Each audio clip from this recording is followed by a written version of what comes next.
Merci. Oui, ce vœu est très intéressant parce qu'il permet de rappeler un peu les deux types de vœux, au fond, auxquels ce conseil municipal s'est habitué. Il y a ceux assez pittoresques.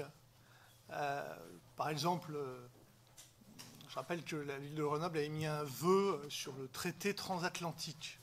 On imagine l'attention qui a été portée par les acteurs de ce traité sur le vœu de la ville de Grenoble. Et puis, il y a des sujets qui, là, oui, nous concernent, parce que ça a un impact sur la vie des gens. Et là, on n'est pas dans la posture, on est dans l'idée, au fond, de se donner bonne conscience.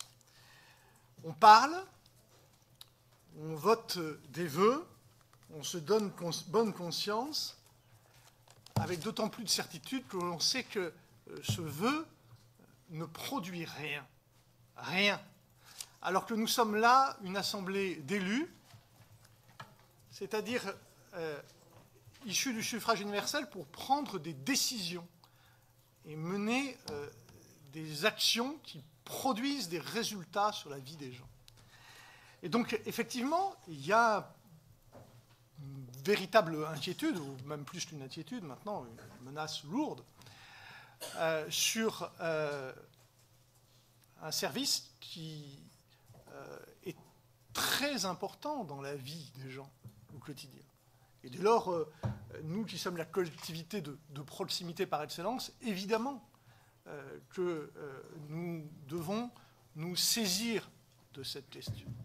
Mais nous devons nous saisir de cette question, non pas à travers ce genre de déclaration dont on va exagérer les formulations pour mieux dissimuler son inaction,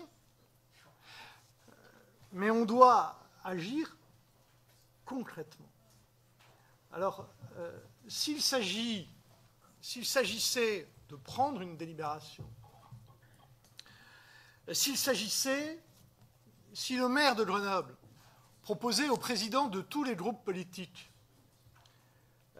d'aller rencontrer la directrice de la Poste pour discuter, et par cette démarche symbolique, collective, rassemblant l'ensemble des sensibilités politiques pour aller discuter, négocier, parce que, je vais y venir, on peut peut-être faire des choses. Concrètement, la ville de Grenoble, dans ce dossier-là, à ce moment-là, oui, nous en saurions.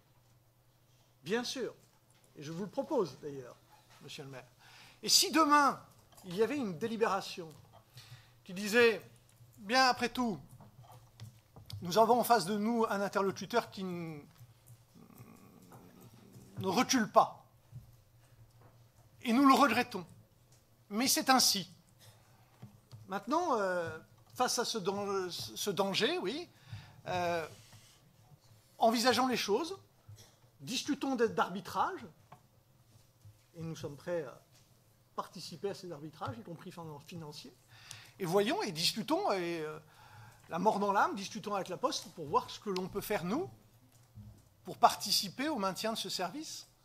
Il y a un cadre juridique qui existe, alors il est vrai qu'il est peu usité en milieu urbain comme le nôtre, mais après tout, pourquoi pas? Si nous considérons vraiment que c'est important pour la vie des gens, on peut envisager une agence postale communale, on peut mettre quelque chose. En tous les cas, le cadre juridique, il existe. Donc si c'est de cela dont on discute, nous sommes prêts à discuter. Alors bien sûr, il ne faut pas être démago, hein. Il y a des arbitrages, parce que les moyens qu'on mettra là, on ne les mettra pas ailleurs, et on peut en discuter. Et donc voilà, s'il s'agit de cela, nous sommes disponibles. Par contre, pour les effets d'estrade, vous connaissez notre position.